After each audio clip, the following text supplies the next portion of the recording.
아저씨, 고구마 하나만 사주세요. 엄마. 약 사야 해요. 아, 이거지 새끼들아. 여기서 장사하지 말라고 했지. 안 돼요. 우리 고구마 건드리지 마요. 엄마 약 사야 돼요. 용역 깡패의 군화발이 아이의 낡은 드럼통을 걷어찼습니다. 시뻘건 숫덩이가 쏟아지고 아이는 뜨거운 줄도 모르고 바닥을 기었습니다. 그 처참한 광경을 지켜보던 재벌 회장의 눈이 순간 한 곳에 고정되었습니다. 아이의 목덜미에서 툭 튀어나온 낡은 은색 목걸이. H&Y, 그것은 5년 전 그가 태어날 아이들을 위해 직접 디자인해 제작해 주었던 이니셜이었습니다. 설마 너희들이 내 아이들이니? 자신이 버린 아내가 짐승만도 못한 곳에서 내 새끼들을 지키고 있었습니다. 이제 5년의 거짓말을 깨부수는 한 남자의 처절한 핏빛 복수가 시작됩니다. 사연 시작 전 이 감동적인 이야기가 궁금하시다면 구독과 좋아요를 눌러주시고 어디서 듣고 계신지 댓글 남겨주시면 그곳으로 행복이 가득하시길 바라겠습니다. 기록적인 한파가 몰아닥친 1월의 어느 날이었습니다. 살을 애는 듯한 칼바람이 서울 도심의 고층 빌딩 숲을 지나 재개발 공사 현장의 낡은 펜스를 사정없이 두들기고 있었죠. 영하 10도라는 일기예보가 무색하게 현장의 체감 온도는 이미 영하 15도를 밑돌고 있었습니다. 검은색 최고급 세단 한 대가 흙먼지를 일으키며 공사 현장 입구에 멈춰 섰습니다. 뒷좌석 문이 열리자 잘 닦인 이탈리아제 가죽 구두가 질척한 진흙 바닥을 밟았습니다. 태산건설의 회장 한태주가 미간을 깊게 찌푸리며 차에서 내렸습니다. 김 비서가 황급히 우산을 받쳐들며 말했습니다. 회장님, 날씨가 너무 찹니다. 그냥 차 안에 계시면 제가 소장 불러오겠습니다. 한태주가 구두 끝에 묻은 진흙을 내려다보며 짜증 섞인 목소리로 대답했습니다. 됐어. 한성우, 그 자식이 싸질러 놓은 똥 치우러 왔는데 차에만 앉아 있으면 해결이 되나? 알박기 하나 해결 못해서 회장을 여기까지 오게 만들어? 김 비서가 고개를 숙이며 뒷걸음질 쳤습니다.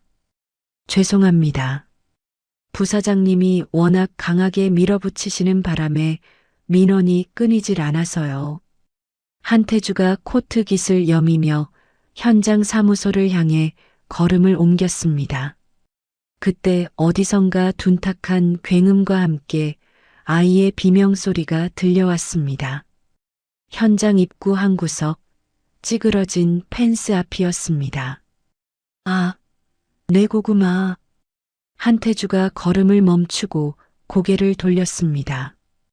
다 썩어가는 드럼통 하나가 옆으로 넘어져 있었고 시뻘건 숫덩이들이 바닥에 나뒹굴고 있었습니다. 현장 소장이 용역 직원들에게 삿대질을 하며 고래고래 소리를 지르고 있었죠. 현장 소장이 바닥에 침을 뱉으며 소리쳤습니다. 아, 내가 싹 다 밀어버리라고 했지. 회장님 오신다는데 이런 거지 소구를 그대로 둬? 당장 안 치워?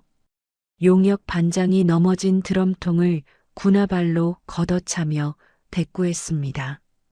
아니, 이 독종들이 안 나가는 걸 어떡합니까?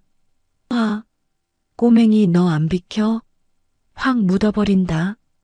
드럼통 옆에는 5살이나 되었을까 싶은 사내아이가 엎드려 있었습니다. 얼굴은 검댕으로 뒤범벅이 되어 있었고 옷은 어디서 주워 입었는지 사이즈가 맞지 않아 소매가 덜렁거렸습니다. 아이는 뜨거운 숫덩이가 굴러다니는 바닥을 기어다니며 까맣게 탄 고구마를 줍고 있었습니다. 아이가 울먹이며 소리쳤습니다. 안 돼요. 이거 팔아야 돼요. 엄마 약 사야 돼요. 건드리지 마요. 용역 반장이 아이의 멱살을 잡아 짐짝처럼 들어 올리며 으름장을 놓았습니다.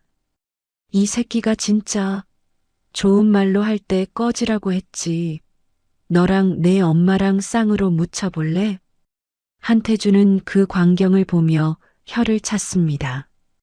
동정심보다는 피로감이 먼저 밀려왔습니다. 어서 이 지저분한 상황을 정리하고 따뜻한 사무실로 돌아가고 싶은 마음뿐이었죠. 한태주가 김비서에게 손짓하며 말했습니다. 김비서, 가서 적당히 돈 쥐어주고 보내. 시끄러운 꼴 더 못 보겠다. 김비서가 알겠다며 뛰어가려는 찰나였습니다. 용역 반장의 손에 들린 아이가 발버둥을 치며 악을 썼습니다. 놓으라고요. 우리 연두 건드리지 마. 엄마, 엄마. 한태주의 귀에 엄마라는 처절한 외침이 박혔습니다. 이상하게도 발걸음이 떨어지질 않았습니다. 한태주가 다시 고개를 돌려 아이를 바라보았습니다. 용역 반장이 아이를 바닥에 내동댕이 치려는 순간이었습니다. 아이의 목덜미에서 낡은 은색 목걸이 하나가 옷 밖으로 튀어나왔습니다. 한태주의 눈이 크게 떠졌습니다. 덜렁거리는 펜던트에 새겨진 투박한 글씨 H와 Y.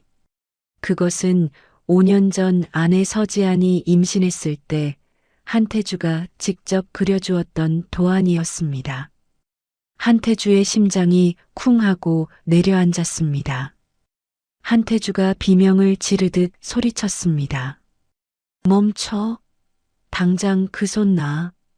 한태주가 진창을 가로질러 미친 듯이 뛰어갔습니다. 현장 소장과 용역들이 놀라서 뒷걸음질 쳤습니다. 한태주는 용역 반장의 팔을 거칠게 쳐내고 아이를 받아 안았습니다. 용역 반장이 당황하며 물었습니다. 아니, 회장님? 왜 그러십니까? 이 거지 새끼들은 제가 알아서. 한태주가 용역 반장의 정강이를 걷어차며 소리쳤습니다. 닥쳐. 이 손 안 치워.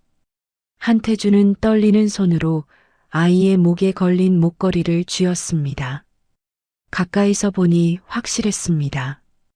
자신이 직접 세공소에 맡겨 만들었던 그 목걸이였습니다. 한태주가 아이의 얼굴을 뚫어지라 쳐다보며 물었습니다. 너 이름이 뭐니? 이 목걸이 어디서 났어? 아이는 겁에 질려 대답도 하지 못하고 바들바들 떨기만 했습니다. 그때 옆에 있던 여자아이가 달려와 한태주의 허벅지를 솜주먹으로 때리기 시작했습니다. 여자아이가 울면서 소리쳤습니다. 우리 오빠 놔줘요. 나쁜 아저씨. 저리 가. 한태주는 멍하니 여자아이를 내려다보았습니다. 눈매가 자신을 쏙 빼닮은 아이였습니다. 그때였습니다. 쓰러진 드럼통 뒤편 스티로폼과 비닐로 엮어 만든 넝마 더미가 들썩거렸습니다. 사람이 살 것이라고는 상상도 못할 그곳에서 한 여자가 기어 나왔습니다. 여자가 쉰 목소리로 애원했습니다. 안 돼. 우리 애들 건드리지 마세요. 제발. 여자는 영양실조로 뼈만 앙상하게 남은 상태였습니다. 얼굴은 흙먼지와 검댕으로 뒤덮여 있었고 입술은 다 터져 피딱지가 앉아 있었습니다. 여자는 제대로 걷지도 못하고 바닥을 기어서 한태주의 바지가랑이를 붙잡았습니다. 여자가 한태주의 구두 위에 이마를 대고 빌며 말했습니다. 잘못했어요. 나갈게요. 우리 애들은 때리지 마세요. 제발요. 한태주는 숨을 쉴 수가 없었습니다. 여자의 목소리가, 그 말투가 너무나 익숙했습니다. 겨울 햇살이 구름 사이로 비치자 여자의 손가락에서 무언가가 반짝였습니다. 검댕 투성이인 손가락에 끼워진 은색 반지. 물결 무늬가 세공된 백금 반지였습니다. 한태주가 결혼 1주년 기념으로 세상에 단 하나만 디자인해서 선물했던 바로 그 반지였습니다.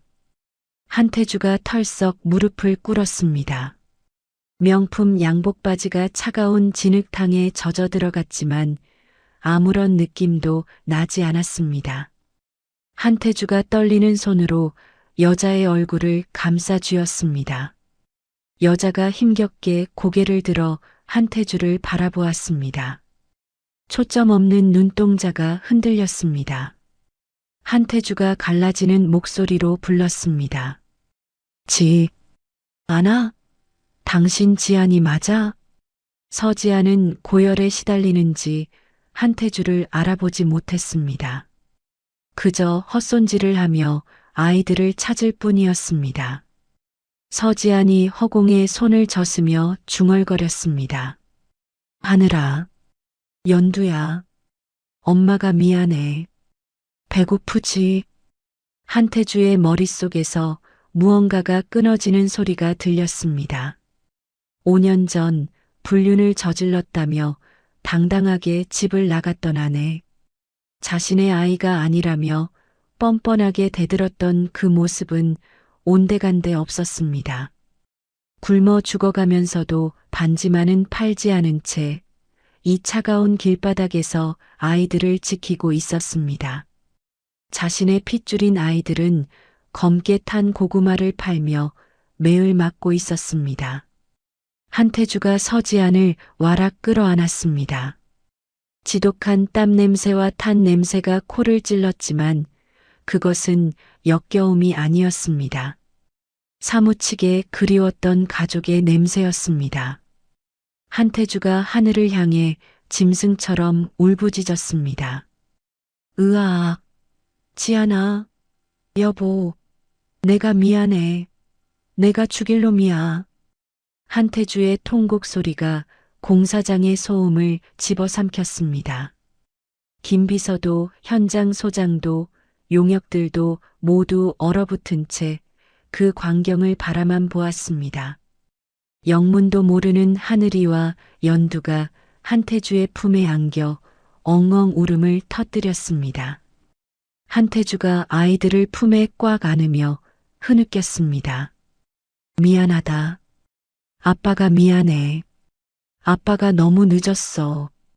한태주의 눈에서 뜨거운 피눈물이 흘러내려 서지안의 차가운 뺨을 적셨습니다. 서지안의 손이 무의식 중에 한태주의 옷자락을 꽉 움켜쥐었습니다. 마치 다시는 놓지 않겠다는 듯이 말입니다. 한태주는 입술을 깨물며 다짐했습니다. 자신을 속이고 내 가족을 이 지옥으로 내몬 놈들을 단 한 놈도 살려두지 않겠노라고. 차가운 겨울바람 속에서 한태주의 분노가 뜨겁게 타오르기 시작했습니다. 구급차의 요란한 사이렌 소리가 꽉 막힌 도로를 갈라놓았습니다. 응급실 자동문이 열리자마자 의료진들이 다급하게 스트레처카를 밀며 뛰어들어왔습니다. 한태주는 숨이 턱 끝까지 차오른 채 그 뒤를 바짝 쫓았습니다. 흙투성이가 된 명품 정장은 이미 땀으로 흠뻑 젖어 있었습니다. 응급의학과 의사가 서지안의 동공을 확인하며 소리쳤습니다. 비켜요. 다들 길터. 환자 의식 없어요. 혈압 60에 40? 저체온증이라 혈관도 안 잡혀. 당장 소생실로 밀어넣어.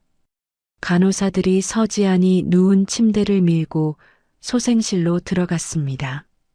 한태주가 따라 들어가려 하자 간호사가 앞을 가로막았습니다. 간호사가 단호한 표정으로 말했습니다. 보호자분은 못 들어옵니다. 나가 계세요. 지금 환자분 생명이 위험하다고요. 한태주가 닫히는 문틈 사이로 산소 마스크를 쓴 서지안의 창백한 얼굴을 보며 절규했습니다. 살려만 줘요. 내 아내 좀 살려줘요. 돈은 달라는 대로 다 줄 테니까 제발 숨만 쉬게 해달라고요. 여보, 조금만 버텨. 제발. 문이 굳게 닫혔습니다. 한태주는 닫힌 문을 멍하니 바라보다가 자신의 손을 내려다보았습니다. 손바닥에 서지안의 차가운 체온과 공사판의 진흙이 엉겨붙어 있었습니다.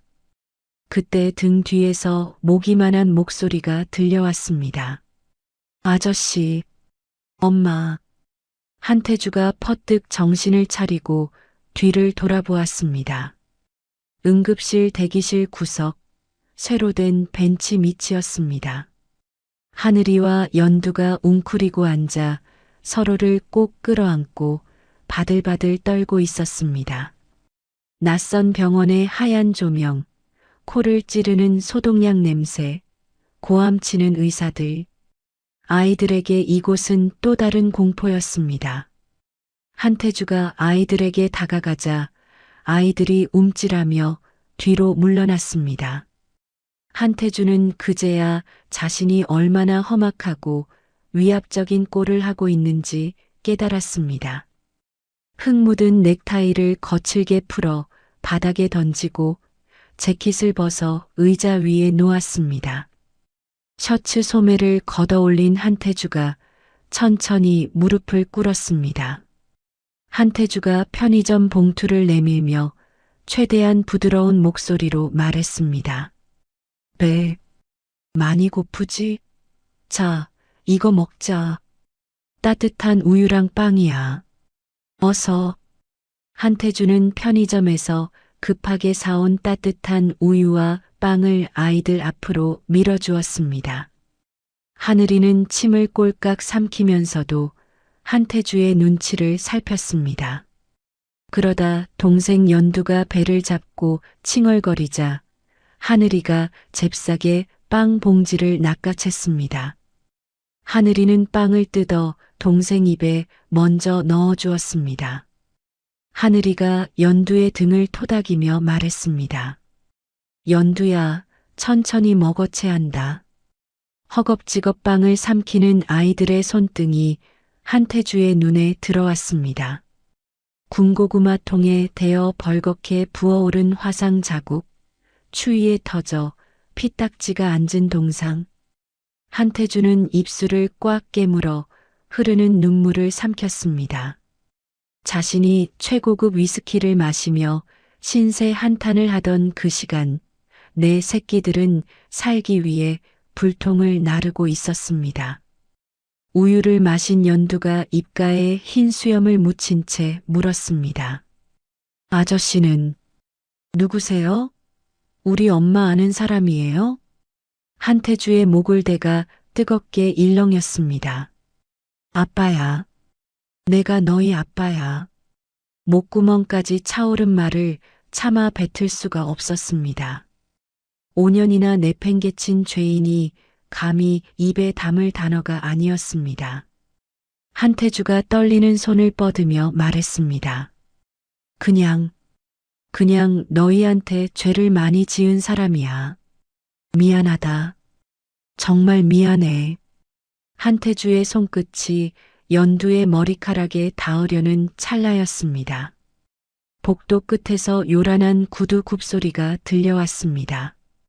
고요한 응급실 복도를 울리는 날카로운 소리였습니다. 한태주의 손이 공중에서 멈췄습니다.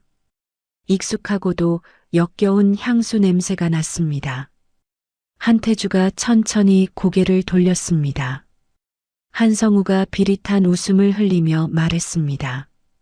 아이고, 우리 회장님 꼴 좀 보게.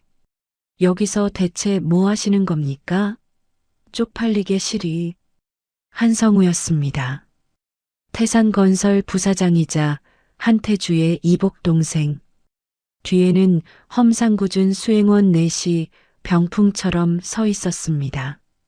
한성우는 바닥에 앉아 있는 한태주와 빵 부스러기를 입에 묻힌 아이들을 번갈아 보더니 코를 막는 신용을 했습니다. 한성우가 구두 끝으로 바닥을 톡톡 치며 비아냥거렸습니다. 공사판 알박기 해결하라고 보냈더니 어디서 이런 거지들을 주워와서 소꿉장난입니까? 회장님 체면 다 구겨지게. 냄새 안 나요? 한태주가 낮게 으르렁거렸습니다. 그 입 닥치고 꺼져.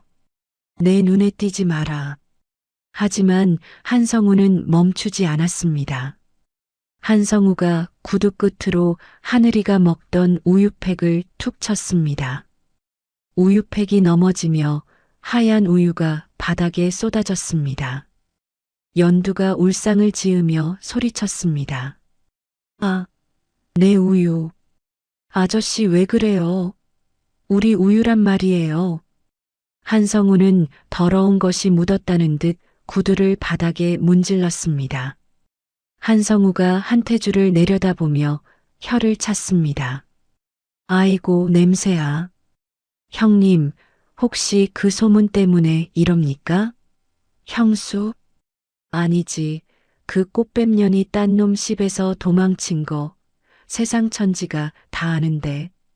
설마 아직도 미련 남았소? 그래서 이런 근본도 모르는 애새끼들 보면서 질질 짜는 거예요? 한태주의 눈동자가 붉게 충혈되었습니다. 이성의 끈이 툭 하고 끊어지는 소리가 들리는 듯 했습니다. 한태주가 바닥을 짚고 천천히 일어났습니다. 한태주가 주먹을 꽉 쥐며 말했습니다. 주둥이 조심해. 한마디만 더 짓거리면 오늘 제삿날인 줄 알아. 한성우가 피식 웃으며 한 발짝 다가왔습니다. 아니, 내 말이 틀려요? 저 여자가 형님 돈 뜯어먹으려다 들통나서 쫓겨난 거잖아. 유전자 검사라도 해드릴까? 애비가 누군지. 한태주가 고함을 질렀습니다. 이게 자식아. 퍼. 한태주의 주먹이 한성우의 광대뼈에 정확히 꽂혔습니다. 외마디 비명과 함께 한성우가 대기실 바닥으로 처박혔습니다. 수행원들이 당황하며 소리쳤습니다.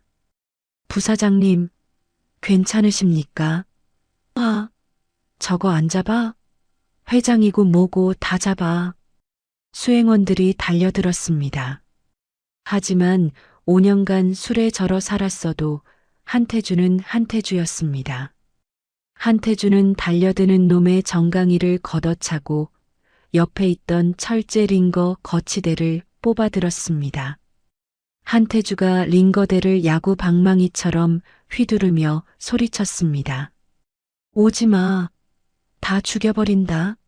누구든 내 새끼들 손끝 하나라도 건드리면 다 죽여버릴 거야. 덤벼. 덤비라고.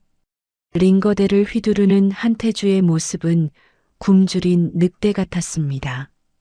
누구든 건드리면 목덜미를 물어뜯을 기세였습니다. 바닥에 쓰러진 한성우가 입가에 흐르는 피를 손등으로 닦으며 비릿하게 웃었습니다. 한성우가 수행원들에게 소리쳤습니다. 하, 미쳤군. 한태주가 드디어 돌았어. 아, 뭐해. 저 새끼 당장 잡아. 그리고 저 애새끼들도 싹 다 치워버려. 안 보이게 아주 멀리 갖다 버리라고. 아이들이 비명을 질렀습니다. 으앙, 엄마, 무서워. 오빠 살려줘. 하늘이와 연두가 의자 밑으로 더 깊이 파고들었습니다. 한태주는 아이들 앞을 막아서며 링거대를 고쳐 잡았습니다. 사리가 온몸을 휘감았습니다. 오늘 여기서 살인자가 되어도 좋았습니다. 내 가족을 건드리는 놈은 지옥 끝까지 쫓아가 찢어밟길 각오였습니다. 수행원들이 곤봉을 꺼내 들고 한태주를 포위하며 다가왔습니다. 일촉즉발의 상황이었습니다. 그때 쩌렁쩌렁한 안내방송이 병원 전체에 울려 퍼졌습니다. 코드 블루, 코드 블루, 응급실 1구역 소생실, 코드 블루. 한태주의 동작이 멈췄습니다.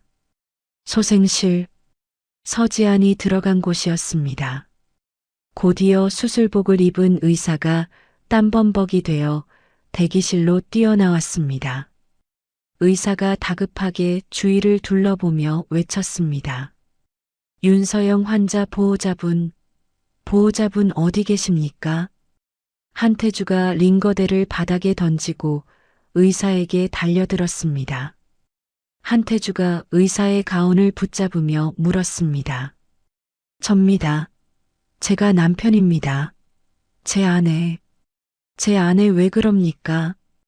의사의 표정은 절망적이었습니다. 환자분 심정지 왔습니다. 심장이 멈췄다고요. 지금 살리려고 하고 있는데 반응이 없어요. 마음에 준비하셔야 합니다. 한태주가 뒷걸음질 쳤습니다. 뭐라고요? 심장이 멈췄다고요? 세상이 정지했습니다. 한성우의 비웃음 소리도 아이들의 울음소리도 들리지 않았습니다. 오직 심정지라는 단어만이 귓가에 윙윙거렸습니다. 한태주는 비틀거리는 다리로 소생실을 향해 달렸습니다. 문이 열리고 전기 충격기가 서지안의 가슴 위에서 튀어오르는 모습이 슬로우 모션처럼 보였습니다. 한태주가 병원 복도가 떠나가라 절규했습니다. 안 돼. 지안아, 제발. 나 용서하고 가야지. 이렇게는 못 가. 제발 숨 쉬어. 여보, 눈 좀 떠보라고. 한태주의 처절한 비명이 하얀 병원 벽에 부딪혀 산산이 조각났습니다. 의료진들이 서지안에게 심폐소생술을 하기 위해 분주하게 움직이는 사이 응급실 대기실은 무법천지로 변했습니다. 한성우가 눈짓을 보내자 덩치 큰 수행원들이 한태주를 짓누르기 시작했습니다. 한태주가 발버둥 쳤지만 장정 셋의 힘을 당해내기에는 역부족이었습니다. 한성우가 비릿한 미소를 지으며 의자 밑에 숨은 아이들을 가리켰습니다. 한성우가 손가락을 까딱하며 명령했습니다. 뭐하고 있어? 저 애새끼들부터 잡아. 쥐도 새도 모르게 아주 멀리 치워버리라고. 수행원 2명이 아이들이 숨어있는 의자 쪽으로 성큼성큼 다가갔습니다. 하늘이가 연두를 감싸 안으며 뒤로 물러났습니다. 하늘이가 울먹이며 소리쳤습니다. 오지 마요. 우리 동생 건드리지 마. 저리 가. 수행원이 긴 팔을 뻗어 하늘이의 뒷덜미를 낚아챘습니다. 아이의 몸이 허공으로 들려 올려졌습니다. 연두가 오빠의 다리를 붙잡고 늘어졌습니다. 연두가 악을 쓰며 울었습니다. 오빠, 우리 오빠 놔줘요. 으앙, 아저씨 살려주세요. 바닥에 깔린 한태주가 핏대를 세우며 고함을 질렀습니다. 손대지 마. 이 개자식들아. 내 새끼 털끝 하나라도 건드리면 다 죽여버릴 거야. 나 이거 놓으라고. 한태주가 미친 듯이 몸부림쳤지만 수행원들은 꿈쩍도 하지 않았습니다. 한성우가 그 모습을 보며 킬킬거렸습니다. 한성우가 한태주의 머리채를 잡으며 말했습니다. 형님, 힘 빼지 마요. 어차피 저 여자도 죽을 거고 애새끼들도 고아원 가면 그만이야. 형님은 그냥 알코올 중독자로 요양원에나 처박혀 있으면 돼. 절망적인 순간이었습니다. 그때였습니다. 갑자기 천장에서 요란한 사이렌 소리가 울려 퍼졌습니다. 화재 경보기였습니다. 칙, 푸앙. 천장에 달려있던 스프링클러가 터지며 물줄기가 폭포수처럼 쏟아졌습니다. 순식간에 병원 로비가 물바다가 되었습니다. 동시에 하얀 소화기 분말 가루가 연막탄처럼 터지며 시야를 가렸습니다. 한성우가 기침을 하며 소리쳤습니다. 콜로, 뭐야? 불이야? 아, 앞이 안 보이잖아. 자욱한 연기 속에서 청소부 복장을 한 노인 한 명이 튀어나왔습니다. 노인은 손에 들고 있던 대걸레 자루를 꽉 쥐더니 아이들을 잡고 있는 수행원의 뒤통수를 후려갈겼습니다. 퍽! 수행원이 비명을 지르며 바닥으로 나뒹굴었습니다. 노인의 움직임은 나이답지 않게 날랬습니다. 노인은 바닥에 떨어진 하늘이를 일으켜 세우고 한태주를 짓누르던 수행원의 급소를 지팡이로 찔렀습니다. 노인이 마스크를 벗어 던지며 소리쳤습니다. 도련님, 접니다. 정신 차리고 아이들 챙기세요. 물에 젖은 머리카락을 쓸어 넘긴 한태주가 노인의 얼굴을 확인했습니다. 주름진 얼굴, 하지만 눈빛만은 형형하게 빛나는 그 사람. 5년 전 선대 회장의 죽음과 함께 자취를 감췄던 아버지의 그림자, 장필두 실장이었습니다. 그는 공사 현장에서부터 폐지 줍는 노인으로 위장의 한태주를 지켜보고 있었던 것입니다. 한태주가 믿을 수 없다는 듯 물었습니다. 장 실장님? 실장님이 어떻게 여기에? 장 실장이 한태주의 팔을 잡아 일으키며 다급하게 말했습니다. 감상은 나중입니다. 놈들이 더 몰려올 겁니다. 헬기 불렀습니다. 옥상으로 뛰세요. 서두르십시오.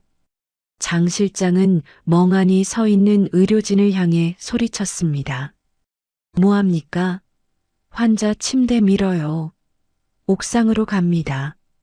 장 실장의 기세에 눌린 의사와 간호사들이 엉겁결에 서지안의 이동식 침대를 밀기 시작했습니다. 한태주는 하늘이와 연두를 양팔에 끼고 비상구 계단을 향해 달렸습니다. 한성우가 뒤늦게 상황을 파악하고 고래고래 소리를 질렀습니다. 한성우가 젖은 머리를 털며 악을 썼습니다. 아, 뭐해? 저 새끼들 잡아. 놓치면 너희 다 죽을 줄 알아. 하지만 스프링클러 물줄기와 소화기 분말 때문에 수행원들은 우왕좌왕할 뿐이었습니다. 한태주 일행은 비상계단을 뛰어 올라가 옥상으로 향하는 엘리베이터에 몸을 실었습니다. 엘리베이터 문이 닫히자 거친 숨소리만이 가득 찼습니다. 아이들은 한태주의 다리에 매달려 훌쩍거렸고 서지아는 여전히 의식이 없었습니다. 한태주가 장 실장을 바라보며 물었습니다. 실장님, 대체 그동안 어디 계셨던 겁니까? 왜 이제야 나타나신 거예요? 장 실장은 대답 대신 품속에서 낡은 녹음기 하나를 꺼내 한태주에게 건넸습니다. 5년의 세월이 묻어있는 손때 묻은 녹음기였습니다. 장 실장이 비장한 표정으로 말했습니다. 이걸 전해드리려고 5년을 죽은 듯이 숨어 살았습니다.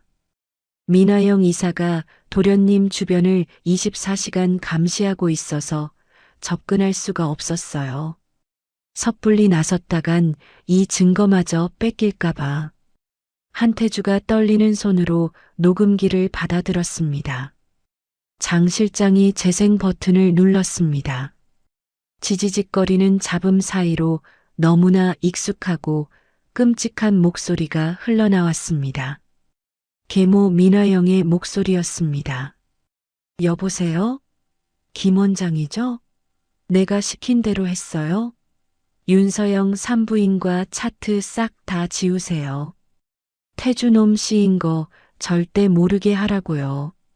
한태주의 눈동자가 심하게 흔들렸습니다. 녹음기 속 민화영의 목소리는 계속해서 이어졌습니다. 그리고 그 배우 섭외했죠? 불륜남 연기할 남자 말이에요. 입금 완료했다고 전해요.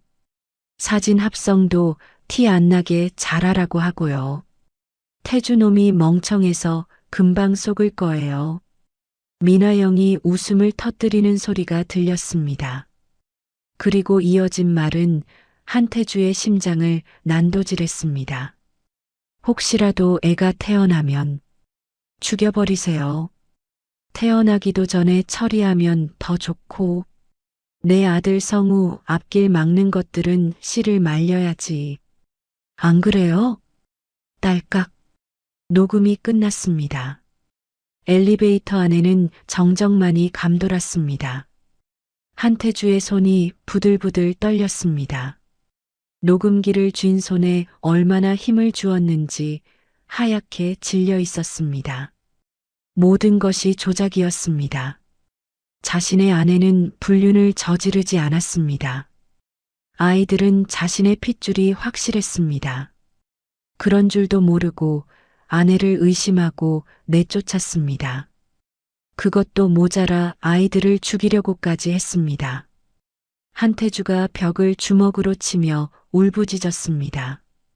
으아, 어머니, 당신이 어떻게 사람 탈을 쓰고 이럴 수가 있어. 한태주의 눈에서 뜨거운 눈물이 쏟아졌습니다. 분노와 죄책감이 뒤섞여 가슴이 터질 것만 같았습니다. 장 실장이 한태주의 어깨를 잡으며 말했습니다. 도련님, 지금 무너지시면 안 됩니다. 사모님과 아이들을 지키셔야죠. 복수는 나중입니다. 지금은 살아야 합니다. 딩동. 엘리베이터가 옥상에 도착했습니다. 문이 열리자 거센 바람과 함께 헬기 프로펠러 돌아가는 소리가 들려왔습니다. 두두두두두. 한태주의 개인 헬기가 옥상 헬기장에 착륙해 있었습니다. 추격해온 한성우의 패거리가 옥상 철문을 부수고 뛰쳐나왔습니다. 저기 있다. 잡아. 하지만 이미 늦었습니다. 한태주와 장 실장은 서지안과 아이들을 헬기에 태우고 문을 닫았습니다. 헬기가 서울의 밤하늘 위로 떠올랐습니다. 한태주는 창밖으로 멀어지는 병원을 내려다보았습니다. 옥상에서 분에 날뛰는 한성우의 모습이 개미처럼 작아졌습니다. 한태주는 잠든 아이들의 얼굴과 의식 없는 아내의 손을 번갈아 보았습니다. 그리고 이를 악물었습니다. 한태주가 나지막이 음조렸습니다. 기다려라. 민화영, 한성우.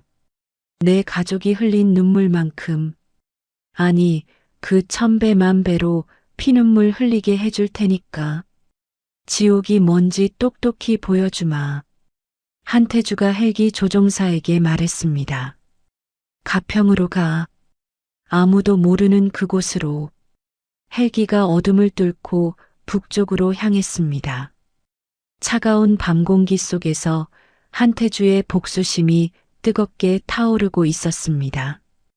헬기가 거센 바람을 일으키며 어둠 속에 착륙했습니다. 경기도 가평, 지도에도 나오지 않는 깊은 산속에 위치한 태산그룹의 비밀 별장이었습니다.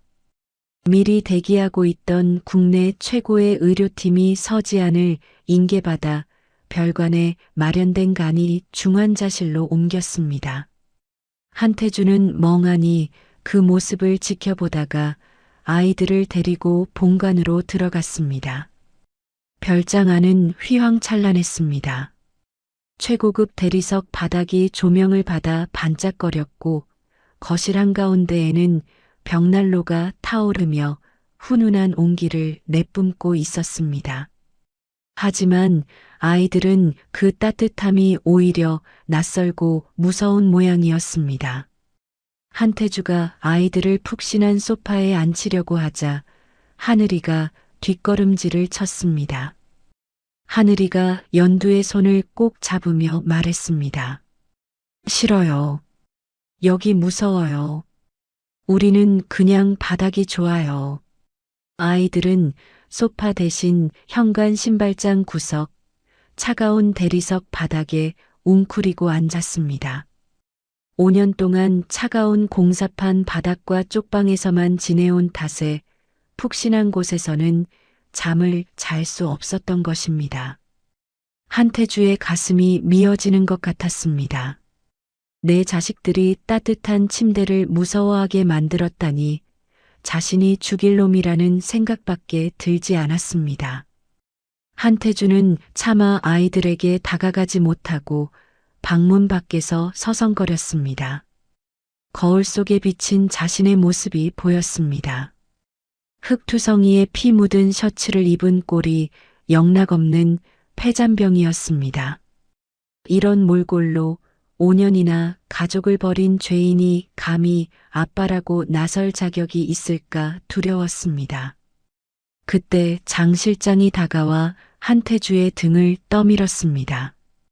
장 실장이 단호한 목소리로 말했습니다. 도련님, 지금입니다. 아이들이 기다리는 건 죄책감에 쩌든 회장님이 아닙니다. 아이들을 지켜줄 든든한 아버지입니다. 어서 들어가세요. 한태주가 깊은 한숨을 내쉬며 고개를 끄덕였습니다. 한태주는 젖은 수건으로 얼굴을 대충 닦고 방으로 들어갔습니다. 아이들은 여전히 신발장 구석에 웅크린 채 경계심 가득한 눈으로 한태주를 올려다보았습니다. 한태주가 아이들 눈높이에 맞춰 천천히 무릎을 꿇었습니다. 한태주가 떨리는 손을 뻗으며 불렀습니다. 얘들아, 이리 좀 와볼래? 아저씨가 할 말이 있어서 그래. 하늘이가 연두를 뒤로 숨기며 노려보았습니다. 한태주의 시선이 연두의 목에 걸린 낡은 은색 목걸이에 머물렀습니다. H와 Y. 투박하게 새겨진 그 이니셜이 한태주의 눈물샘을 자극했습니다. 한태주가 목걸이를 손가락으로 가리키며 물었습니다. 이 목걸이 누가 만들어줬는지 아니? 연두가 고개를 저었습니다. 몰라요. 엄마가 이건 우리 보물이라고 했어요.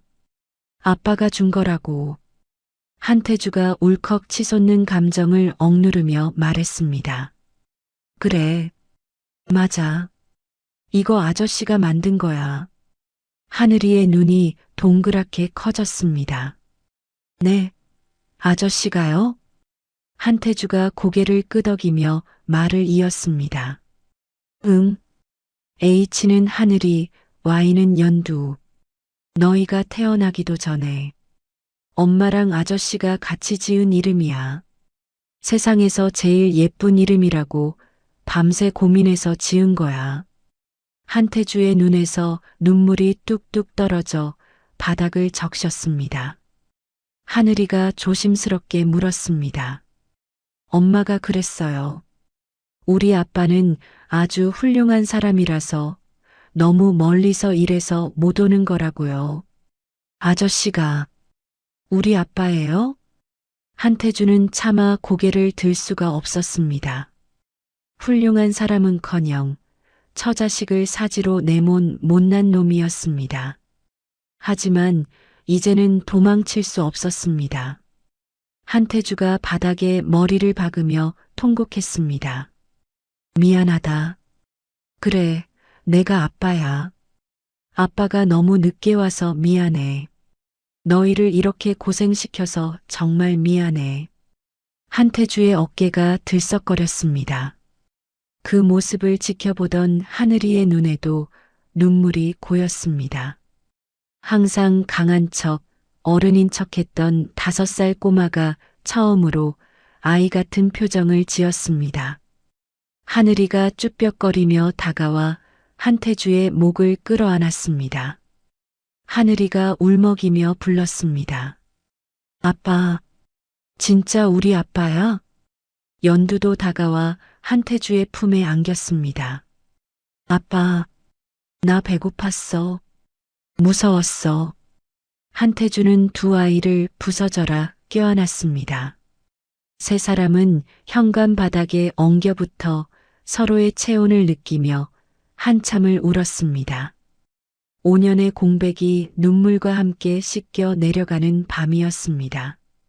일주일 후 별관 중환자실에 누워있던 서지안이 기적적으로 눈을 떴습니다.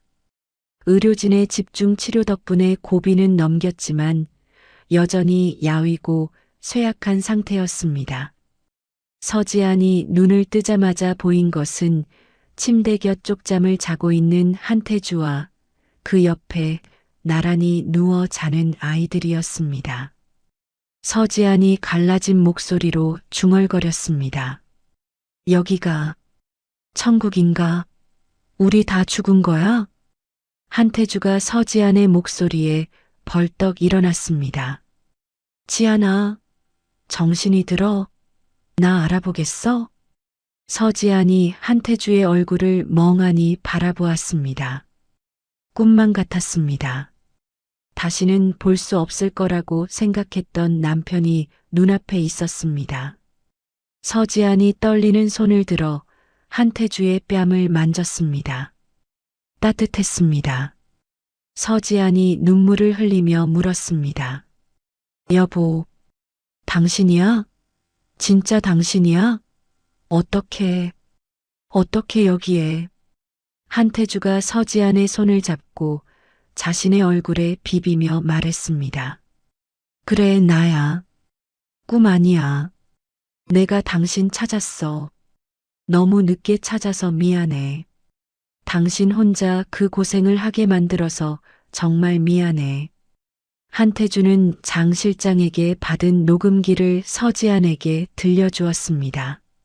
민화영의 악독한 목소리가 병실에 울려 퍼졌습니다. 서지안은 입을 틀어막고 오열했습니다.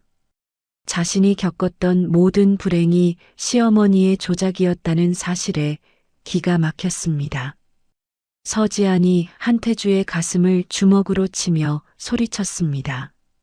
나쁜 사람. 어떻게 나를 의심해?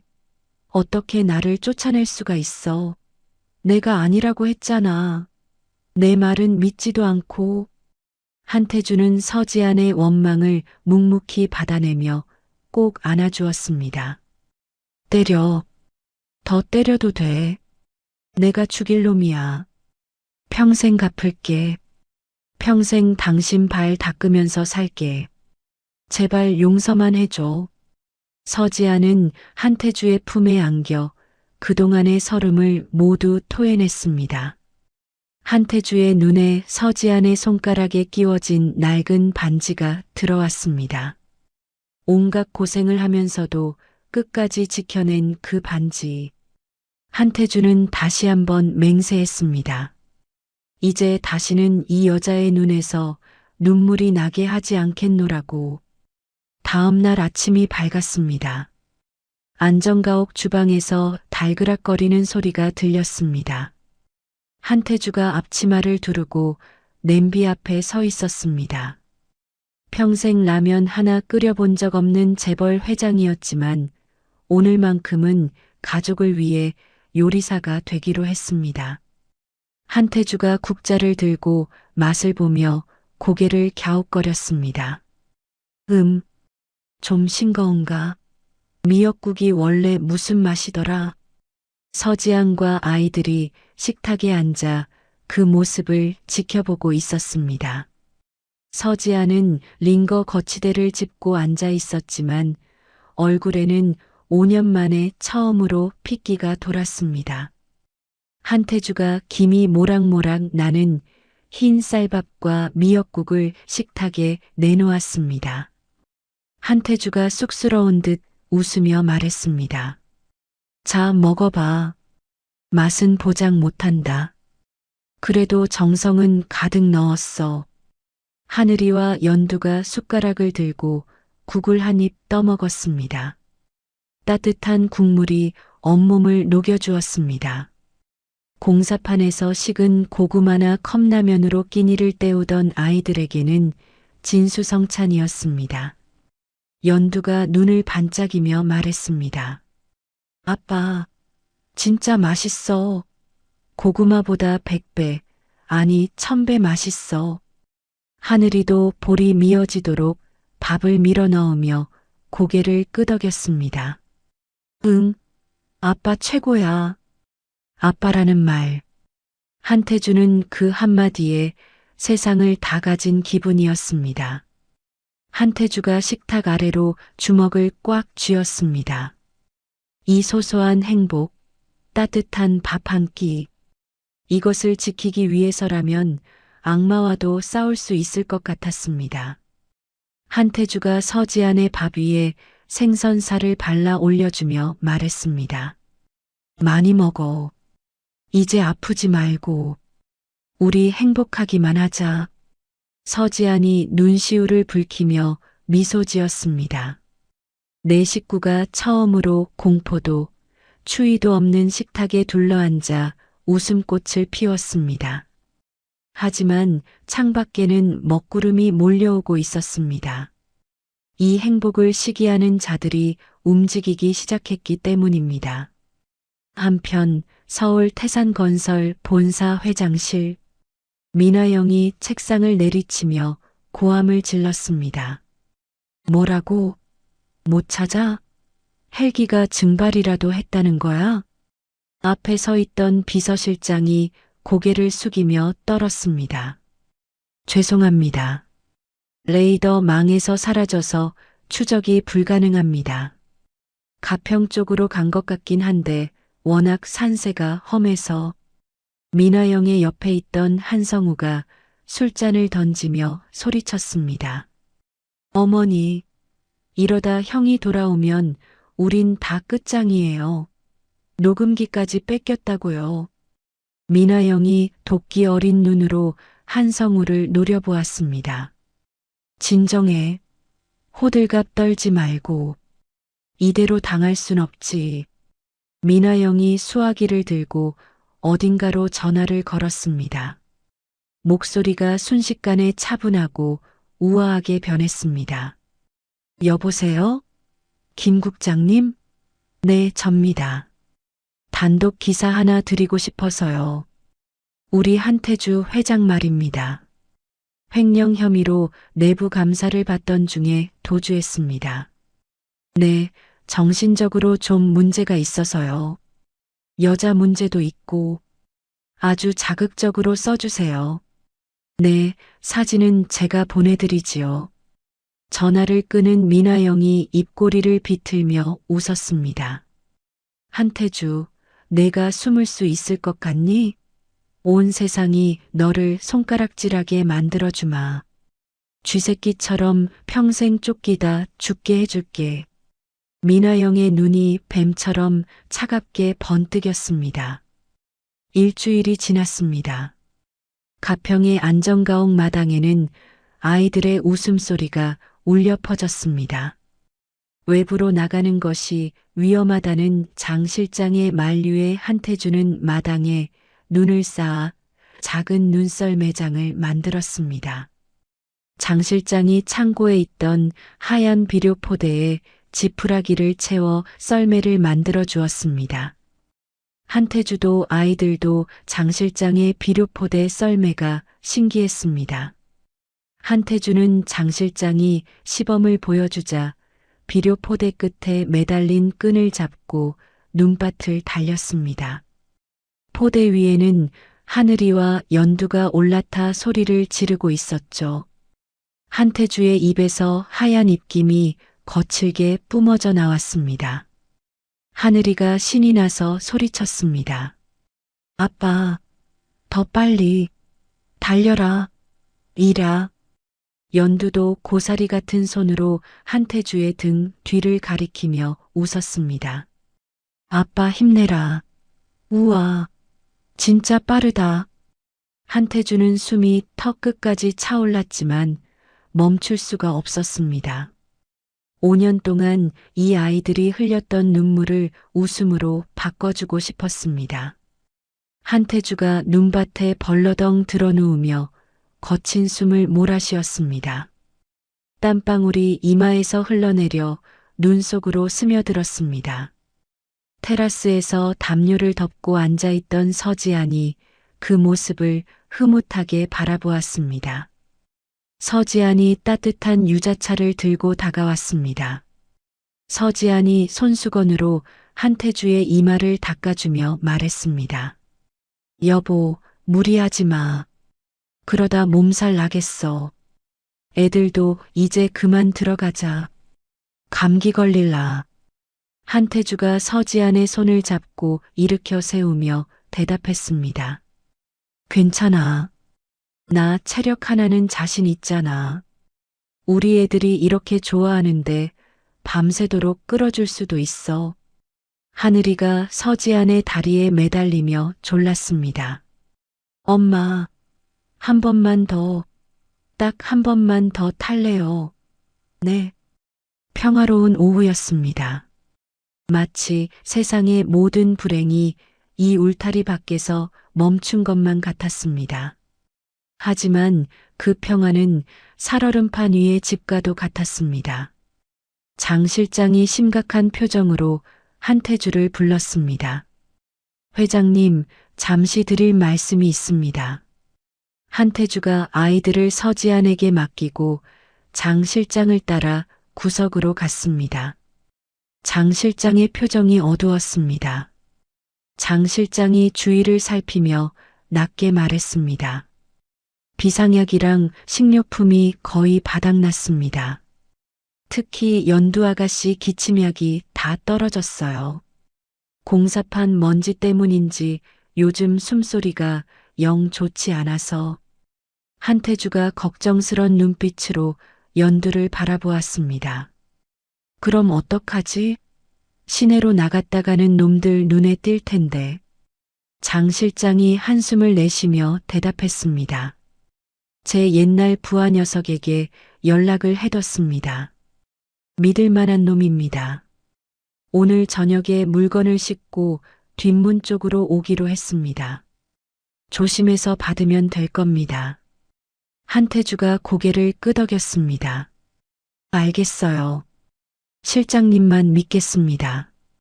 연두약은 제일 좋은 걸로 부탁해요. 저녁이 되었습니다. 한태주는 마당 한켠에 화로를 피우고 고기를 굽기 시작했습니다. 지글지글 고기 굽는 소리와 고소한 냄새가 마당을 가득 채웠습니다.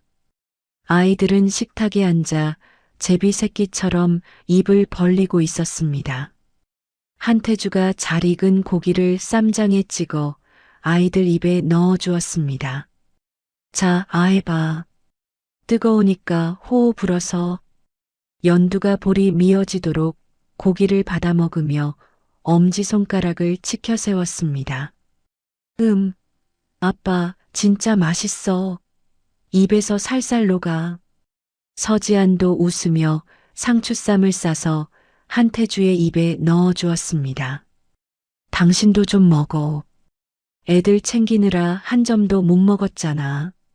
한태주는 입안 가득 퍼지는 고기 맛보다 가족이 함께 있다는 사실이 더 배불렀습니다. 이 행복을 위해서라면 가진 전 재산을 다 내놓아도 아깝지 않았습니다. 그때였습니다. 고기를 씹던 연두의 표정이 갑자기 일그러졌습니다. 콜록, 콜록. 서지안이 놀라서 연두의 등을 두드려 주었습니다. 연두야, 왜 그래? 급하게 먹어서 그래. 물 마실래? 단순히 사례가 들린 줄 알았습니다. 하지만 기침 소리가 심상치 않았습니다. 마치 쇠를 긁는 듯한 거친 소리가 연두의 가슴 깊은 곳에서 터져나왔습니다. 연두의 얼굴이 순식간에 시퍼렇게 질려갔습니다. 콜록, 캑. 한태주가 집게를 던지고 달려왔습니다. 연두야, 숨 쉬어. 아빠 봐봐. 그 순간이었습니다. 연두의 입에서 왈칵하고 무언가가 쏟아져 나왔습니다. 하얀 식탁보 위로 검붉은 픽거품이 흩뿌려졌습니다. 서지안이 비명을 질렀습니다. 야, 피, 여보, 연두가 피를 토해. 하늘이가 무서워서 울음을 터뜨렸습니다. 연두야, 죽지 마. 으앙. 한태주가 떨리는 손으로 연두를 안아들었습니다. 연두의 눈이 뒤집히며 축 늘어졌습니다. 피가 섞인 거품이 연두의 입가에서 계속 흘러내렸습니다. 한태주가 장 실장을 향해 소리쳤습니다. 실장님, 차 대기시켜요. 당장 병원 가야겠어요. 애가 숨을 안 쉬어. 장 실장이 급히 무전기를 들고 뛰어가려는 찰나였습니다. 별장 외곽 숲속에서 날카로운 파열음이 들렸습니다. 쾅! 쾅! 장 실장의 어깨 위로 흙먼지가 튀어 올랐습니다. 문을 부수고 들이닥칠 기세였습니다. 장 실장이 바닥에 엎드리며 소리쳤습니다. 얼른 여길 피하세요. 한태주가 서지안과 아이들을 감싸 안고 바닥으로 몸을 던졌습니다. 곧이어 별장 담장 너머에서 검은 복면을 쓴 남자들이 담을 넘어오기 시작했습니다. 장 실장이 믿었던 외부 조달책이 민화영에게 매수당의 위치 추적기를 달고 온 것이었습니다. 장 실장이 창고로 기어가 사냥용 엽총을 꺼내 들었습니다. 장 실장의 눈빛이 매섭게 변했습니다. 장 실장이 한태주를 보며 고함쳤습니다. 회장님, 뒷문 비밀차고로 뛰십시오. 여기는 제가 맡겠습니다. 한태주가 고개를 저었습니다. 무슨 소리야? 같이 가야지. 혼자 어떻게 막는다고. 장 실장이 엽총을 장전하며 쓴웃음을 지었습니다. 저는 늙어서 짐만 됩니다. 가서 연두 아가씨 살리십시오. 어서 가세요. 제발. 탕, 탕. 장 실장이 담장 너머를 향해 발포를 시작했습니다. 킬러들이 주춤하는 사이 장 실장이 손짓했습니다. 한태주는 피를 토하는 연두를 안아들고 서지안의 손을 잡아 끌었습니다. 지안아, 뛰어. 하늘이 손 놓지 마. 서지안이 울면서 하늘이의 손을 잡고 한태주의 뒤를 따랐습니다. 네 사람은 빗발치는 총탄을 피해 별장 뒤편 오솔길로 달렸습니다. 등 뒤에서 장 실장의 고함 소리와 총소리가 뒤섞여 들려왔습니다. 오지 마라. 한 발짝만 더 오면 다 쏴버린다. 한태주는 차고 셔터를 올리고 방탄 처리가 된 검은색 SUV에 가족들을 태웠습니다. 한태주가 시동을 꺼는 순간 별장 마당에서 불길이 치솟고 있었습니다. 장 실장이 킬러들을 막기 위해 가스통을 터뜨린 것이었습니다. 한태주가 핸들을 꽉 쥐며 엑셀을 끝까지 밟았습니다. 자동차가 굉음을 내며 산길을 질주했습니다. 뒷좌석에서 서지안이 연두를 끌어안고 절규했습니다. 연두야, 정신 차려. 눈 감으면 안 돼. 여보, 빨리, 더 빨리. 한태주의 눈에서 눈물이 흘러내려 볼을 적셨습니다. 장 실장을 사지에 두고 왔다는 죄책감과 딸을 잃을지도 모른다는 공포가 한태주를 짓눌렀습니다. 어두운 산길, 자동차 헤드라이트 불빛만이 위태롭게 흔들리고 있었습니다. 다음 날 새벽, 대학병원 VIP 격리실에는 무거운 침묵만이 감돌았습니다. 산소호흡기 소리만이 규칙적으로 삑삑 울리며 연두의 생명이 꺼져가고 있음을 알리고 있었습니다. 연두는 침대에 누워 가쁜 숨을 몰아쉬었습니다. 조망만한 얼굴은 핏기 하나 없이 창백했고 입술은 파랗게 질려 있었습니다. 담당 교수가 심각한 표정으로 CT 사진을 모니터에 띄웠습니다. 폐 사진이 온통 뿌옇게 흐려져 있었습니다. 교수가 한숨을 내쉬며 말했습니다. 상태가 생각보다 훨씬 심각합니다. 급성 간질성 폐렴 말기입니다. 폐가 딱딱하게 굳어서 기능을 거의 상실했어요. 서지안이 비틀거리며 물었습니다. 그게 무슨 말씀이세요? 우리 연두가. 왜요? 교수가 안경을 고쳤으며 차갑게 대답했습니다. 오랫동안 공사장 분진이랑 유독 가스를 마신 게 원인입니다. 게다가 영양 상태도 안 좋아서 이대로라면 오늘 밤을 넘기기 힘듭니다. 서지안이 바닥에 주저앉으며 비명을 질렀습니다. 안 돼. 선생님 살려주세요. 우리 연두 불쌍해서 어떡해. 이제 겨우 아빠 만났는데. 한태주가 서지안을 부축해 의자에 앉히고 교수의 책상을 짚으며 섰습니다. 한태주의 눈빛이 맹수처럼 번들거렸습니다. 방법이 있을 거 아닙니까? 돈은 얼마든지 낼 테니까 당장 수술해요. 폐 이식하면 된다면서요. 교수가 난처한 표정으로 고개를 저었습니다. 회장님, 폐 이식은 뇌사자 기증을 기다려야 하는데 대기자가 너무 많습니다. 지금 당장은 불가능합니다. 한태주가 자신의 가슴을 주먹으로 치며 소리쳤습니다. 내 것 떼. 내 폐 떼서 주라고. 내가 애 아빠야. 조직 검사니 뭐니 다 필요 없고 당장 내 배 가르라고. 교수가 한태주의 차트를 들이밀며 말했습니다. 진정하세요, 회장님. 안 그래도 검사 결과를 봤는데 불가능합니다.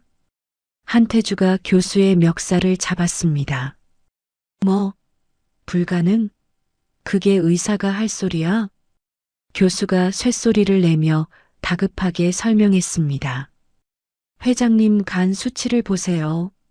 지난 5년 동안 술을 너무 많이 드셔서 간이 엉망입니다. 알코올성 간염에 간경화 초기 증상까지 있어요. 이런 상태로 전신 마취를 하면 못 깨어납니다. 수술하다가 쇼크사할 확률이 너무 크다고요. 교수는 한태주의 손을 뿌리치며 말을 이었습니다. 기증자도 죽고 환자도 죽는 수술을 어떻게 합니까? 윤리위원회 승인도 안 날 겁니다. 포기하고 마음의 준비하세요. 한태주가 멍하니 교수를 바라보았습니다. 자신의 지난 5년이 후회스러워 미칠 것 같았습니다. 괴로움을 잊으려고 마셨던 술이 이제 와서 딸아이의 목숨줄을 끊는 칼이 되어 돌아왔습니다. 한태주가 무릎을 꿇었습니다.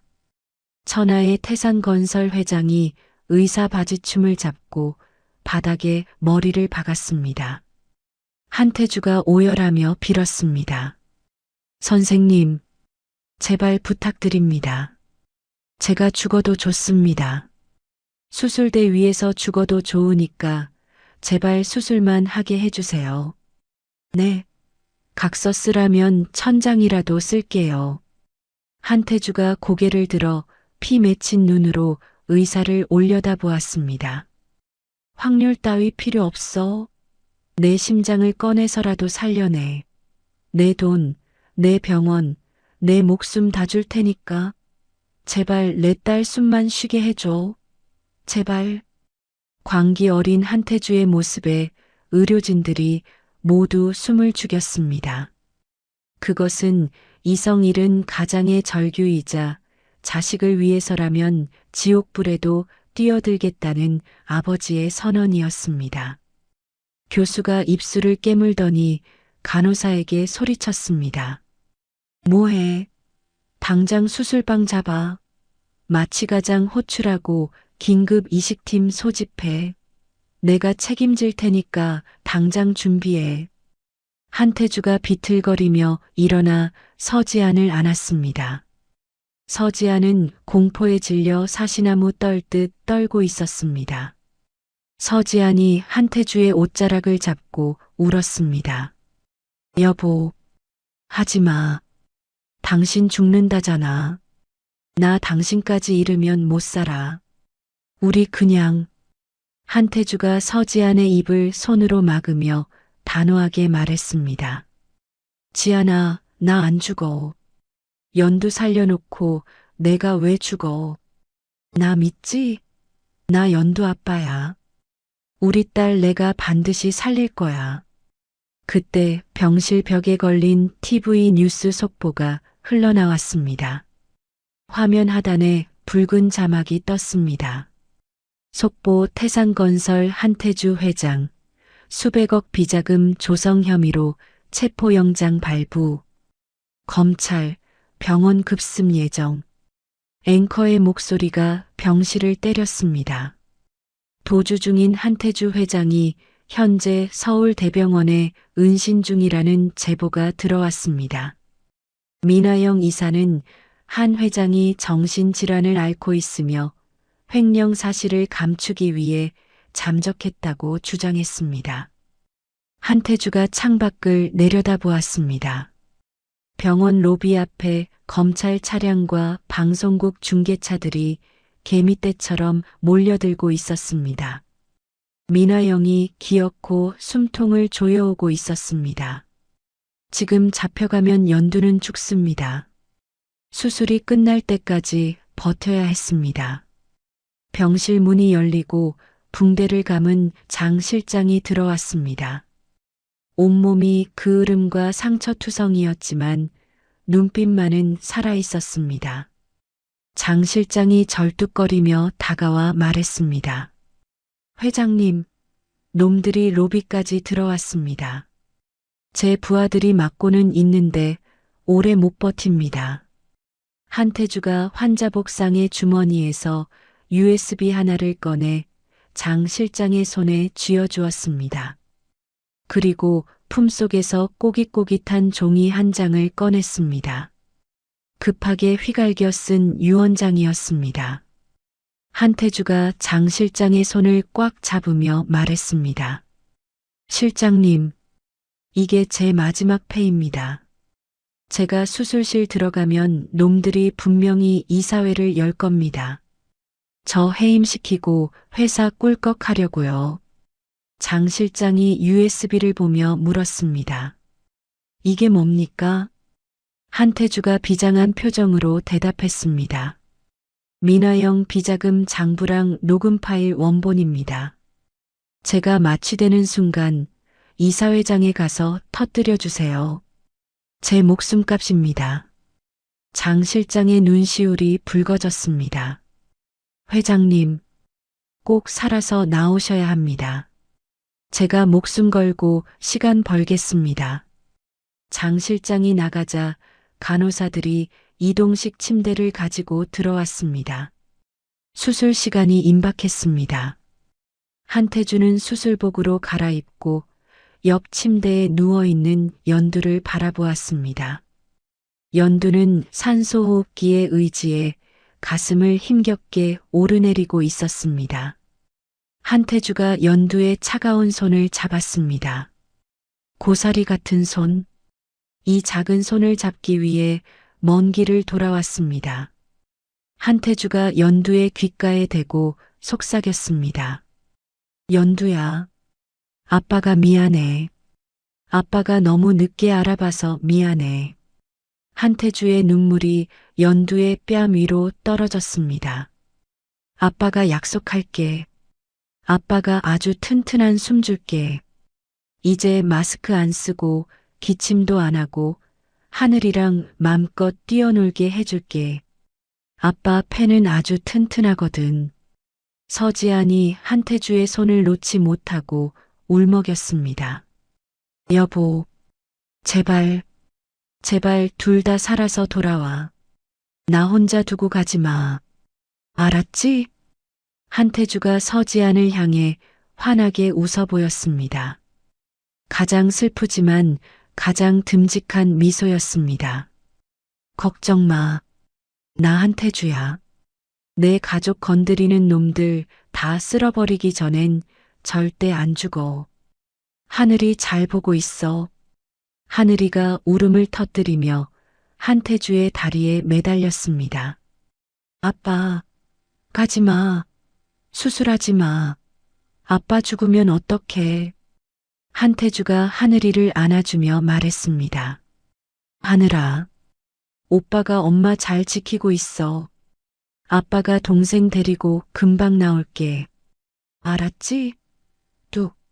사나이는 우는 거 아니야. 드르륵. 이동식 침대 2개가 나란히 복도로 밀려나갔습니다. 한태주와 연두가 수술실 문 앞으로 향했습니다. 복도 저편 로비에서는 고함 소리와 함께 몸싸움이 벌어지는 소리가 들려왔습니다. 비켜. 공무집행 방해로 다 체포한다. 못 들어갑니다.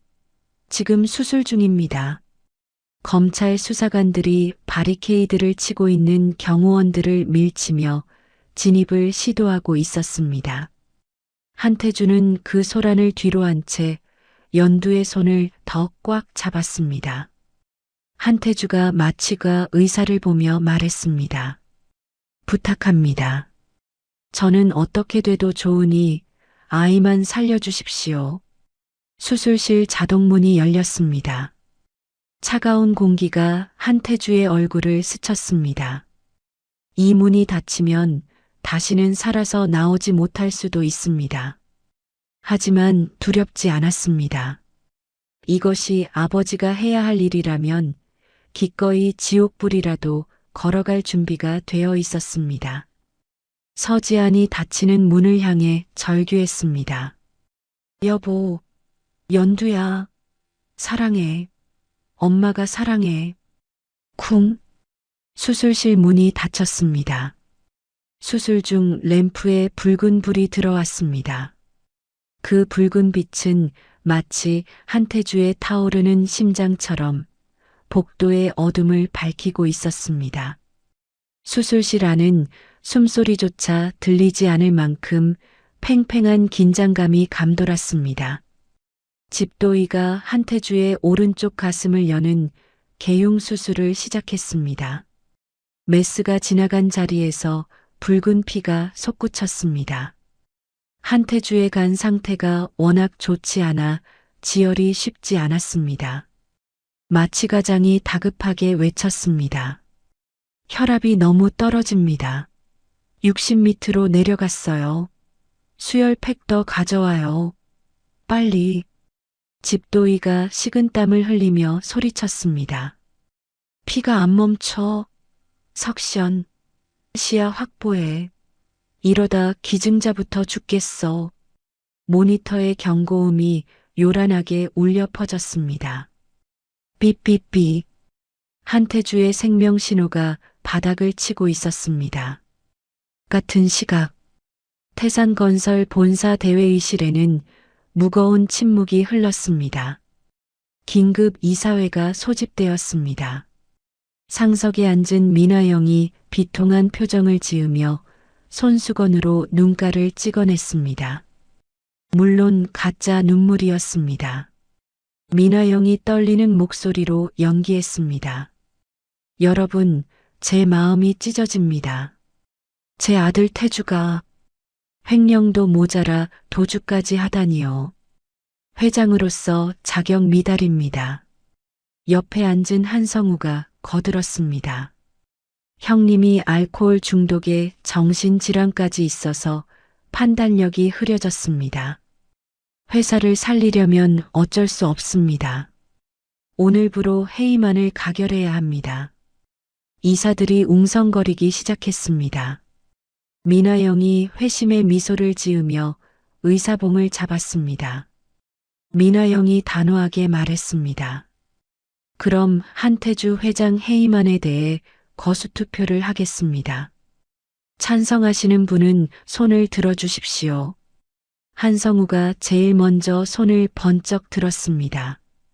눈치를 보던 이사들이 하나둘 손을 들기 시작했습니다. 민화영이 의사봉을 내리치려는 순간이었습니다. 쾅! 회의실 문이 부서질 듯한 굉음과 함께 활짝 열렸습니다. 민화영이 깜짝 놀라 소리쳤습니다. 누구야? 감히 여기가 어디라고. 휠체어를 탄 장 실장이 검찰 특수부 수사관들과 함께 들어왔습니다.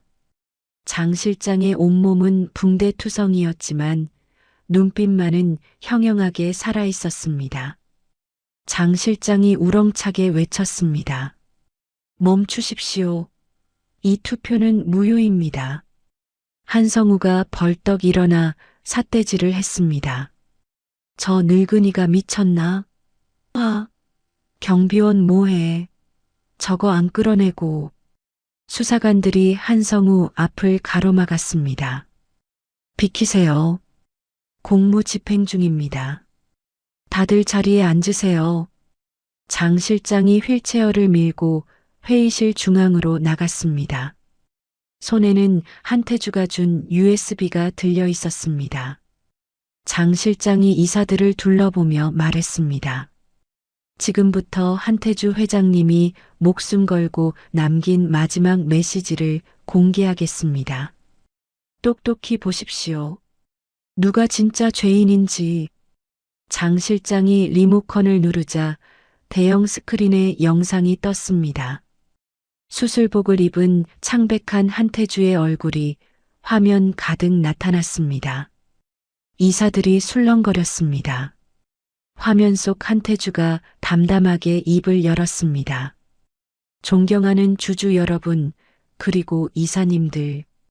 저는 지금 제 딸을 살리기 위해 수술대에 오릅니다. 재간이 망가져서 살아서 못 나올 수도 있다고 합니다. 회의실 안에 정적이 흘렀습니다. 한태주의 눈가가 촉촉해졌습니다. 하지만 저는 아버지입니다. 제 핏줄을 지키기 위해 제 몸을 바칩니다. 제가 수술실에서 죽더라도 정의는 살아있음을 보여주십시오. 곧이어 화면이 바뀌었습니다. 민화영과 한성우의 통화 녹음 파일이 재생되었습니다. 태주놈 씨를 뵌 게 확실하면 죽여버려. 태어나기도 전에 처리해. 김 원장, 차트 조작했지? 입금 확인해.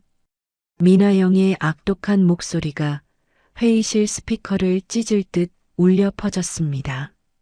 이사들의 입이 떡 벌어졌습니다.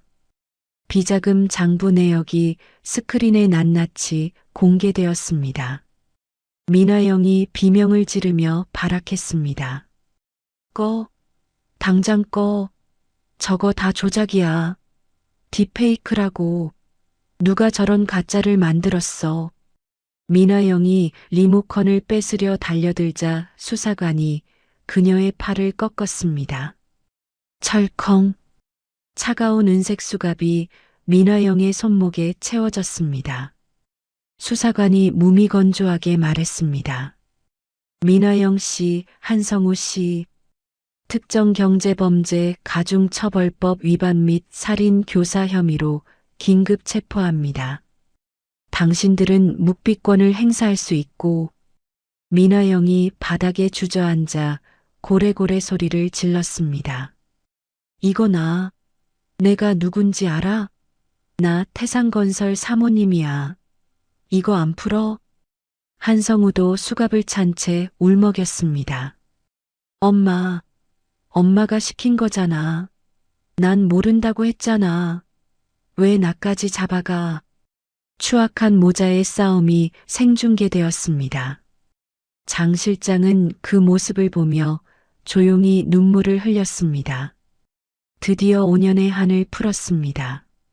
하지만 병원 수술실 상황은 최악으로 치닫고 있었습니다. 한태주의 폐 일부를 잘라내어 적출하는 순간이었습니다. 삐. 심전도 모니터의 그래프가 일직선으로 펴졌습니다. 심정지였습니다. 마취과장이 비명을 질렀습니다. 어레스트. 심장 멈췄습니다. 에피네프린 투여해. 빨리. 집도이가 하던 일을 멈추고 심폐소생술을 시작했습니다. 하나, 둘, 셋. 제세동기 가져와. 차지. 200줄. 펑. 한태주의 몸이 튀어 올랐다가 힘없이 떨어졌습니다. 하지만 심장 박동은 돌아오지 않았습니다. 옆 수술대에는 가슴을 연 채 아빠의 패를 기다리는 연두가 누워 있었습니다. 시간이 없었습니다. 이대로 가면 아빠도 죽고 딸도 죽습니다. 집도이가 땀을 비오듯 흘리며 소리쳤습니다. 다시 200줄. 샷. 펑. 한태주의 의식이 깊은 어둠 속을 헤매고 있었습니다. 끝이 보이지 않는 캄캄한 터널. 저 멀리서 환한 빛이 한태주를 부르고 있었습니다. 너무나 편안해 보이는 빛이었습니다. 그대로 따라가고 싶었습니다. 너무 힘들고 지쳤으니까요. 그때였습니다. 어둠 속에서 작은 손이 한태주의 옷자락을 잡았습니다. 그리고 익숙한 목소리가 들렸습니다. 아빠, 가지마. 나랑 놀기로 했잖아. 연두였습니다. 한태주가 걸음을 멈췄습니다. 뒤를 돌아보니 연두와 하늘이 그리고 서지안이 울면서 서 있었습니다. 한태주가 주먹을 꽉 쥐었습니다. 아직은 아닙니다. 아직 갈 때가 아니었습니다. 내 딸에게 숨을 나눠줘야 했습니다. 한태주가 어둠을 향해 소리쳤습니다. 안 가. 나 안 가. 내 딸 살려야 돼. 비. 기적처럼 심전도 모니터에 파동이 생겼습니다. 심장이 다시 뛰기 시작했습니다. 마취과장이 환호했습니다. 바이탈 돌아왔습니다. 혈압 올라갑니다. 살았습니다. 집도이가 안도의 한숨을 내쉬며 손을 움직였습니다. 서둘러. 폐 이식 진행해. 1분 1초가 급해. 한태주에게서 떼어낸 폐 조각이 연두의 가슴 속으로 옮겨졌습니다. 미세혈관을 연결하는 초고난도 작업이 이어졌습니다. 마침내 혈관 클램프를 풀자 피가 통하지 않아 하얗던 폐 조각으로 붉은 피가 돌기 시작했습니다. 창백했던 폐가 선홍색으로 물들며 힘차게 부풀어 올랐습니다. 연두의 작은 가슴이 아빠의 숨으로 가득 찼습니다. 수술실 밖 복도. 서지아는 바닥에 엎드려 기도하고 있었습니다. 수술 시간이 예정보다 훨씬 길어지고 있었습니다. 검찰 수사관들이 병원 로비를 통제하고 기자들을 막고 있었지만 서지안의 귀에는 아무것도 들리지 않았습니다. 서지안이 흐느끼며 빌었습니다. 하느님, 제발요. 제 목숨 가져가시고 저 두 사람은 살려주세요. 이제 겨우 만났는데. 제발요. 드르륵. 수술실 문이 열렸습니다. 서지안이 벌떡 일어나 달려갔습니다. 집도이가 피 묻은 수술복 차림으로 마스크를 벗었습니다. 그의 얼굴은 땀범벅이었지만 입가에는 희미한 미소가 걸려 있었습니다. 집도이가 서지안의 손을 잡으며 말했습니다. 보호자분, 축하합니다. 기적입니다. 두 분 다 살았습니다. 서지안의 다리에 힘이 풀렸습니다. 그 자리에 주저앉아 엉엉 소리내어 울었습니다. 장 실장도 휠체어에 앉은 채 눈물을 훔쳤습니다. 잠시 후 이동식 침대 2개가 나란히 나왔습니다. 아직 마취에서 덜 깬 한태주와 연두가 누워 있었습니다. 한태주의 손이 침대 밖으로 툭 떨어져 있었습니다. 서지안이 다가가 그 손을 잡았습니다. 그리고 연두의 손을 가져와 한태주의 손 위에 포개어 주었습니다. 한태주의 손가락이 미세하게 움직였습니다. 무의식 중에도 딸의 손을 잡으려는 듯 투박한 손가락이 연두의 고사리 같은 손을 감싸 쥐었습니다. 병원 로비의 TV 뉴스에서는 민화영과 한성우가 수갑을 찬 채 끌려가는 모습이 나오고 있었습니다. 기자들이 플래시를 터뜨리며 질문을 쏟아냈지만 그들은 고개를 들지 못했습니다. 악의 시대가 끝나고 진정한 가족의 시간이 시작되고 있었습니다. 다시 겨울이 찾아왔습니다. 1년 전 그날처럼 매서운 칼바람이 불어닥쳤습니다. 하지만 서울 구치소의 독방 바닥은 바깥보다 더 차갑고 시렸습니다. 죄수복을 입은 민화영이 무릎을 끌어안고 웅크리고 앉아 있었습니다. 화려했던 사모님의 모습은 온데간데였고 헝클어진 백발에 주름진 노파만이 남아있을 뿐이었죠. 철커덩. 배식구가 열리고 식판이 거칠게 밀려 들어왔습니다. 꽁보리밥에 식어버린 미역국이 전부였습니다. 교도관이 퉁명스럽게 소리쳤습니다. 204번. 밥 먹어. 맨날 남기지 말고. 민화영이 식판을 발로 걷어차며 악을 썼습니다. 이것 치워. 내가 누군지 알아? 나 태산건설 사모님이야.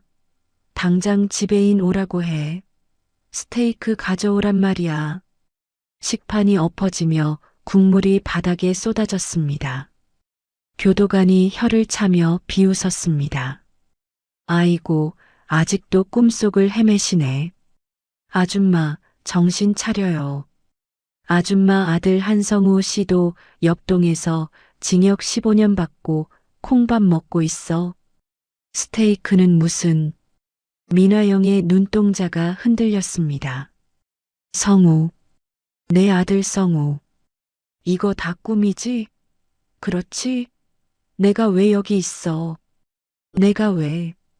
민화영이 바닥에 엎질러진 국물을 손으로 휘저으며 미친 듯이 웃기 시작했습니다. 탐욕의 끝은 비참한 광기뿐이었습니다. 같은 시각 태산건설 회장실. 한태주가 창밖으로 내리는 눈을 바라보며 깊은 숨을 들이마셨습니다. 후, 후. 숨소리가 예전보다 거칠었습니다. 폐의 일부를 떼어낸 탓에 조금만 무리해도 숨이 찼습니다. 책상 위에는 휴대용 산소캔이 놓여 있었습니다. 김 비서가 걱정스러운 얼굴로 따뜻한 차를 내왔습니다. 김 비서가 조심스럽게 물었습니다. 회장님, 괜찮으십니까? 오늘 일정이 너무 많으셨습니다. 좀 쉬셔야죠.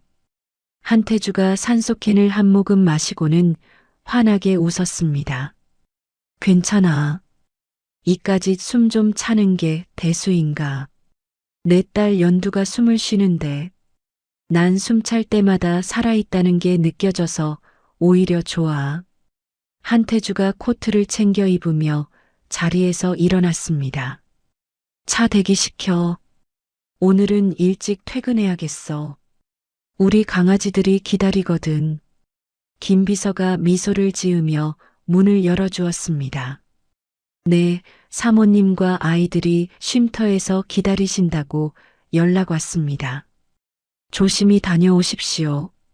한태주의 발걸음이 어린아이처럼 가벼웠습니다. 회사의 매출 장부를 볼 때보다 가족을 보러 가는 지금 이 순간이 100만 배는 더 설렜으니까요. 한태주의 차가 멈춘 곳은 1년 전 그 끔찍했던 재개발 현장이었습니다. 하지만 풍경은 완전히 달라져 있었습니다. 살벌했던 철제 펜스와 용역 깡패들은 사라지고 그 자리엔 예쁜 2층짜리 벽돌 건물이 서 있었습니다. 태산 가족 쉼터. 간판에 적힌 글씨가 따뜻한 조명을 받아 빛나고 있었습니다. 가난하고 배고픈 이웃들에게 무료로 밥을 주고 잠자리를 제공하는 곳이었습니다. 한태주가 차에서 내리자마자 쉼터 마당에서 아이들의 목소리가 들려왔습니다. 아빠, 아빠 왔다. 하늘이와 연두가 뒤뚱뒤뚱 달려왔습니다.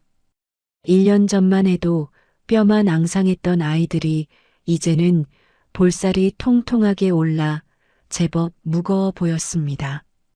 특히 연두의 얼굴색은 잘 익은 사과처럼 붉고 건강해 보였습니다. 한태주가 무릎을 굽히고 팔을 벌렸습니다. 으라차차, 아이고, 우리 강아지들. 왜 이렇게 무거워졌어? 아빠 허리 부러지겠다. 한태주가 두 아이를 번쩍 들어 올렸습니다. 숨이 턱까지 차올랐지만 웃음이 멈추지 않았습니다. 연두가 한태주의 볼에 뽀뽀를 쪽했습니다. 연두가 한태주의 가슴에 귀를 대며 말했습니다. 아빠 심장 소리 들려. 쿵, 쿵. 엄청 크게 뛰어. 한태주가 연두의 등을 쓰다듬으며 대답했습니다. 그럼 우리 연두 보니까 좋아서 춤추는 거야. 연두 숨소리도 좋은데? 하늘이가 한태주의 코트 자락을 잡아당기며 자랑했습니다. 아빠, 저기 봐봐. 내가 구운 거야. 마당 한켠에는 커다란 최신식 군고구마 기계가 놓여 있었습니다. 하얀 김이 모락모락 피어오르고 있었죠. 1년 전 찌그러진 드럼통 앞에서 검댕을 뒤집어 쓰고 울던 모습은 이제 추억이 되었습니다. 쉼터 현관문이 열리고 서지안이 나왔습니다. 두툼한 패딩 점퍼에 털모자를 쓴 모습이 1년 전 넉마를 걸쳤던 여자라고는 믿기지 않을 만큼 고왔습니다. 서지안이 다가와 한태주의 흐트러진 목도리를 고쳐 매주었습니다. 서지안이 한태주의 차가운 손을 잡으며 말했습니다. 오느라 고생했어. 많이 춥지? 얼른 들어와. 한태주가 서지안의 손을 자신의 주머니에 넣으며 웃었습니다. 당신 보니까 하나도 안 추워. 진짜야. 서지안의 약지에는 여전히 그 낡은 물결무늬 백금 반지가 끼워져 있었습니다. 그리고 한태주의 약지에도 똑같은 반지가 반짝이고 있었습니다. 어떤 시련이 와도 끊어지지 않는 두 사람의 사랑을 증명하듯 말이죠. 하늘이가 장갑 낀 손으로 군고구마 하나를 집어왔습니다. 아빠, 이거 먹어. 뜨거워. 조심해. 한태주가 고구마를 받아들었습니다. 노릇노릇하게 아주 잘 구워진 고구마였습니다. 1년 전 다 타버린 숫덩이 고구마를 들고 울던 아이가 이제는 이렇게 맛있는 고구마를 건네고 있습니다. 한태주가 고구마를 반으로 갈랐습니다. 달콤한 냄새와 함께 하얀 김이 피어올랐습니다. 우와, 우리 하늘이 솜씨가 제법인데? 장사해도 되겠어. 한태주가 호호 불어서 식힌 고구마를 연두의 입에 넣어 주었습니다. 아, 해봐. 맛있어? 응, 꿀맛이야. 이번에는 서지안의 입에도 넣어 주었습니다. 서지안이 눈을 찡긋하며 받아먹었습니다. 진짜 달다. 당신도 먹어. 네 식구는 쉼터 앞 벤치에 옹기종기 모여 앉았습니다. 서로의 어깨를 맞대고 체온을 나누었습니다. 지나가던 폐지 줍는 할머니가 쉼터로 들어오시다 그 모습을 보고 인사를 건넸습니다. 할머니가 허리를 굽히며 말했습니다. 아이고, 회장님 오셨습니까? 덕분에 올겨울은 등 따숩고 배부르게 지냅니다. 복 받으실 겁니다. 한태주가 벌떡 일어나 할머니의 손을 잡았습니다. 별 말씀을요. 식사 맛있게 하십시오. 고구마도 드시고요. 하늘이와 연두가 할머니에게 달려가 고구마를 하나씩 쥐어드렸습니다. 할머니, 이거 드세요. 제가 구운 거예요. 마당에는 웃음소리가 가득 찼습니다.